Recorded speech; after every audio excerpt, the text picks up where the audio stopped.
Hey there, I wish you all are doing fine। अभी हम पढ़ने जा रहे हैं बायो टेररिज्म के बारे में और साथ ही साथ हम न्यूक्लियर टेररिज्म भी डिस्कस करेंगे। ये टेररिज्म पे बनाई गई मेरी सेकंड वीडियो है। इसके पहले हम ऑलरेडी नेशनल एंड इंटरनेशनल और रिवोल्यूशनरी और सर्व रिवोल्यूशनरी टेररिज्म डिस्कस कर चुके हैं। तो let us have a look at bio terrorism, then we will proceed with nuclear terrorism as well.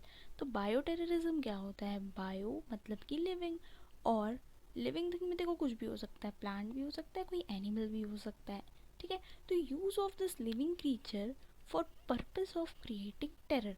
Terror यानी कि फियर, दहशत, डर, ये सब कुछ क्रिएट करने के लिए अगर कहीं भी लिविंग ऑर्गेनिजम्स का यूज़ हो रहा है, इनका प्रयोग हो रहा है, तो वो है आपका बायो टेररिज्म।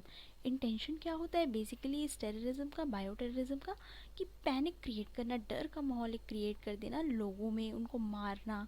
देखो किसी भी टेररिज्म का इंटेंशन यही होता है, पैनिक क्रिएट करना और लोगों को मारना, लार्ज नंबर ऑफ पीपल, बहुत ही बड़ी संख्या में लोगों को मारना, उनके अंदर डर पैदा करना। ठीक है, इसको हम ना माइक्रोबियल टेररिज्म भी कह सकते हैं। क्यों? क्योंकि बेसिकली माइक्रोब्स ही यूज़ हो रहे होते हैं वेपन्स की तरह। माइक्रोब्स क्या होते हैं? छोटे छोटे वो ऑर्गेनिज्म जिसको आप नेकेड आइज से नहीं देख सकते, है ना, जैसे कि वायरस हो गया, बैक्टीरिया हो गया, प्रोटोजोन्स हो गए, ये सारे आपके माइक्रोब्स में ही आते हैं। अभी एक रीसेंट का एग्जाम्पल है जो कोविड-19 का, कोरोना वायरस वहाँ पे यूज़ हुआ था। ठीक है, तो वो भी एक तरह का बायो टेररिज्म ही था। कहा जा रहा है कि वो चाइना के लैब से आया था, वुहान शहर के लैब से वो आया था। उसके ना जेनेटिक कोड को इस तरह से मॉडिफाई कर दिया गया कि वो बहुत ज़्यादा लीथल हो गया। ऐसे तो माइक्रो ऑर्गेनिज्म लीथल हो सकते हैं, बट अगर उसको आप सर्टेन तरीके से, देखो आरएनए डीएनए सब में प्रेजेंट होता है, उसको अगर हम ऐसा मॉडिफाई कर दें कि वो बहुत ज़्यादा ही डेंजर हो जाए, बहुत ज़्यादा फेटल हो जाए, बिल्कुल डेथ कॉज करने वाला डिजीज़ वो कॉज करने लगे, तो फिर वो चीज़ें आउट ऑफ कंट्रोल हो जाती है एक एक्सटेंड के बाद। ठीक है, तो यही होता है बायो टेररिज्म में। ऐसा मॉडिफाई कर दिया जाता है ऑर्गेनिज्म को कि वो मास डिस्ट्रक्शन कॉज करने के कैपेबल बन जाता है।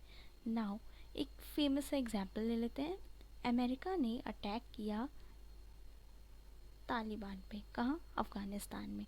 ठीक है, टू इरेडिकेट टेररिज्म उन्होंने अटैक किया। तो क्या हुआ अटैक के बाद? एंथ्रेक्स, बैक्टीरियल या वायरल, बहुत तेज़ी से फैलने लगा अमेरिका में। और ये आया कहाँ से एंथ्रेक्स? ये पाउडर के फॉर्म में प्रेजेंट था उन एनवेलप्स में जो अमेरिकन्स को थ्रू मेल रिसीव हो रहा था। एनवेलप्स तो मेल्स के थ्रू ही रिसीव होगा ना, तो जो थ्रू मेल रिसीव हो रहा था उन्हें एनवेलप, उसमें भारी मात्रा में एंथ्रेक्स का जो वायरस या बैक्टीरिया था वो प्रेजेंट था। तो ये एक बायो टेररिज्म का एग्जाम्पल हो सकता है apart from covid virus. Now let us learn about nuclear terrorism. अब देखो नाम से समझ में आ रहा है यहाँ पे टेररिस्ट ऑर्गेनाइजेशंस के द्वारा न्यूक्लियर वेपन्स यूज़ किए जाते होंगे, है ना, जैसे कि कोई भी न्यूक्लियर मेड बॉम्ब्स हो गए, ऐसे कुछ भी हथियार हो गए, वो सारे यहाँ पे यूज़ किए जाते हैं। सोर्स कहाँ से आखिर इन टेररिस्ट के हाथ में न्यूक्लियर वेपन्स लगते हैं? तो या तो वो उनको चोरी करते हैं न्यूक्लियर वेपन्स को, है ना, या तो फिर न्यूक्लियर मटेरियल की चोरी कर लेते हैं।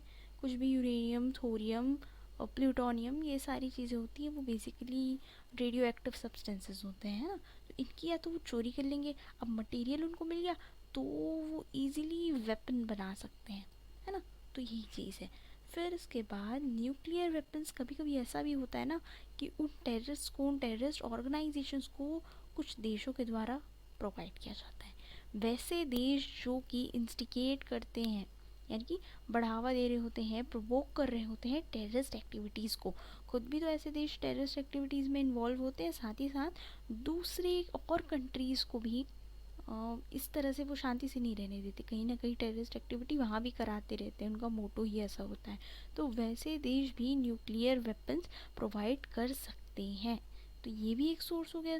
फिर देखते हैं एक बहुत ही बड़ी ऑर्गेनाइजेशन है IAEA नाम की, इंटरनेशनल एटॉमिक एनर्जी एजेंसी।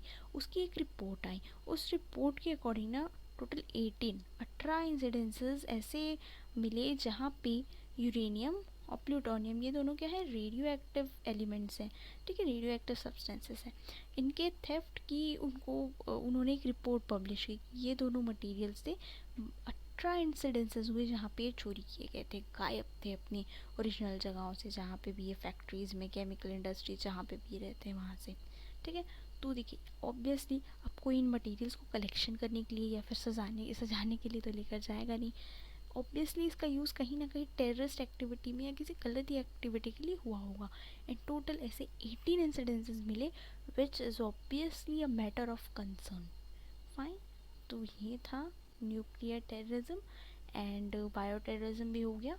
ठीक है, you can check in the description for part 1, and in case you like the lecture, then do comment and share it with your friends as well. Thank you.